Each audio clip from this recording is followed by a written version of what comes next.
क्या आपने कभी सोचा है कि तांत्रिक विद्या वास्तव में सीखी कैसे जाती है? क्या यह सिर्फ अंधविश्वास है या सच में इसके पीछे कोई गूढ़ सपना छिपी है? आज हम आपको लेकर चलेंगे तंत्र की उस दुनिया में जहां कदम रखते ही हर सामान्य इंसान के मन में डर, रहस्य और रोमांच एक साथ पैदा हो जाते हैं। बने रहिए इस वीडियो के आखिरी तक, क्योंकि हम खोलने जा रहे हैं तांत्रिक विद्या सीखने की असली प्रक्रिया के रहस्य, जो शायद आपने पहले कभी न सुना हो। दोस्तों, सबसे पहले हम तांत्रिक विद्या का परिचय जानेंगे। दोस्तों, तंत्र का नाम सुनते ही अक्सर हमारे मन में दो तस्वीरें बनती है। एक तस्वीर काला कपड़ा पहने, हाथ में त्रिशूल लिए हुए कोई साधक, और दूसरी तस्वीर वह डर की शायद तंत्र सिर्फ काला जादू है। लेकिन क्या हकीकत सच में इतनी ही है? क्या तांत्रिक विद्या केवल डराने और नुकसान पहुंचाने का माध्यम है, या इसके पीछे छुपा है गहरा आध्यात्मिक विज्ञान? तंत्र की जड़ें बहुत पुरानी है, वेद, उपनिषद और आगम शास्त्र तक जाती है।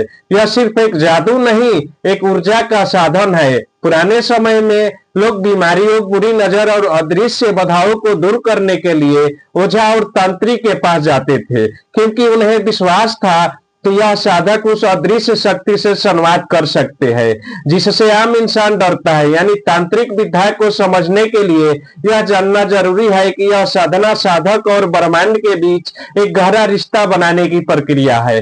अब सवाल यह है कि कोई इंसान इसे सीखता कैसे है। आइए जानते हैं आखिर में तांत्रिक विद्या सीखने की शुरुआत कैसे होती है। दोस्तों, तंत्र विद्या किताबों से नहीं मिलती, बल्कि गुरु से मिलती है। यानी इस विद्या की असली कुंजी गुरु शिष्य परंपरा, यानी गुरु पहले शिष्य की परीक्षा लेते हैं।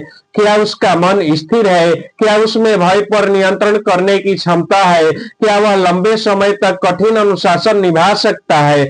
इन सब के बीच दोस्तों, तांत्रिक विद्या सीखने की शुरुआत, सबसे पहला कदम है मंत्र दीक्षा। गुरु अपने शिष्य को विशेष मंत्र देते हैं, बीज मंत्र, कवच मंत्र या शक्ति मंत्र। यह मंत्र साधक के चेतना को धीरे धीरे बदलते हैं और उनकी ऊर्जा को शुद्ध करते हैं। दूसरा कदम है दोस्तों साधना की शुरुआत। साधक को एकांत अंधेरे कमरे या शमशान में बैठकर मंत्र जाप करना पड़ता है। यही वह पल होता है जहां साधक को अजीब अनुभव होने लगती है, आवाजें, छायाएं, डरावने सपने। अगर साधक टिक गया तो उसकी चेतना बदलने लगती है, वह ऊर्जा को महसूस करना सीख जाता है। लेकिन यह तो बस शुरुआत है। तंत्र की असली गहराई तब शुरू होती है जब साधक मंत्रों के साथ यंत्र और तंत्र का प्रयोग करना सीख जाता है। अब बात करेंगे दोस्तों तांत्रिक विद्या की गहराई की, और तांत्रिक विद्या की गहराई की पहली स्तंभ है मंत्र। मंत्र केवल शब्द नहीं है, यह ध्वनि तरंगे है। कुछ मंत्र रक्षा करते हैं, कुछ आकर्षण देते हैं और कुछ साधक को देवताओं से जोड़ते हैं।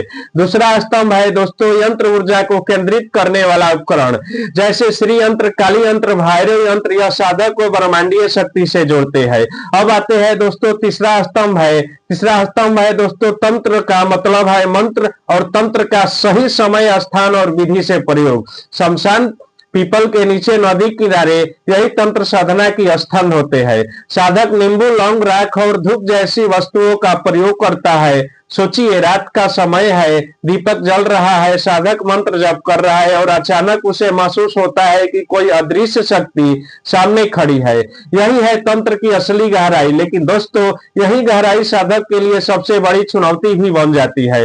अब जानेंगे दोस्तों कि तांत्रिक विद्या सीखते समय कौन सी चुनौतियां आती है और कौन कौन से डरावने अनुभव आते हैं। दोस्तों, तांत्रिक विद्या सीखने समय सबसे बड़ी चुनौती भय है। साधक को सुनाई देती है अजीब आवाज, किसी के फुसफुसाने की ध्वनि। कई बार उसे ऐसा लगता है कि कोई उसके पीछे खड़ा है, लेकिन पीछे नहीं होता है। इसके बाद दोस्तों साधक के सामने कुछ मानसिक चुनौती आती है। महीना तक अकेलापन, उपवास और नियम साधक का मन तोड़ देते हैं। फिर होती है अदृश्य शक्तियों का हस्तक्षेप, कभी सहयोग, कभी बाधाएं। कई साधक ने अनुभव किया है कि अमावस्या की रात शमशान में साधना करते हुए अचानक किसी स्त्री की हंसी की सुनाई देना, फिर रहता है दोस्तों गलत राह का खतरा। अगर साधक लालच में आकर गलत दिशा पकड़ ले तो वह विद्या उसे नष्ट कर देती है। सोचिए, आप अकेले शमशान में बैठे हैं, दीपक के लाव कांप रही है और अचानक कोई अदृश्य स्वर कहे, क्या तुम सच में तैयार हो कि आप साधना जारी रखेंगे या डर कर भाग जाएंगे? अब जानेंगे दोस्तों तांत्रिक विद्या के दोनों पहलू, यानी सकारात्मक बनाम नकारात्मक तंत्र। दोस्तों तंत्र विद्या की दो दिशाएं होती है। पहला है श्वेत मंत्र, रोग और बाधाओं से मुक्ति, नकारात्मक ऊर्जा से रक्षा, आध्यात्मिक उन्नति। यह विद्या दूसरों को भला करने के लिए होती है। इसके अलावा दोस्तों कला तंत्र, शत्रु को नुकसान पहुंचाना, वशीकरण या मोहनी नकारात्मक शक्तियों का उपयोग। यह विद्या क्षणों को तेज शक्ति देती है, लेकिन अक्सर वही शक्ति उसे नष्ट कर देती है। मैं आपको बता दूं दोस्तों कि असली साधक हमेशा श्वेत तंत्र की राह चुनता है, क्योंकि शक्ति पाना ही महत्वपूर्ण नहीं है, बल्कि उसे सही दिशा में उपयोग करना भी असली विद्या है।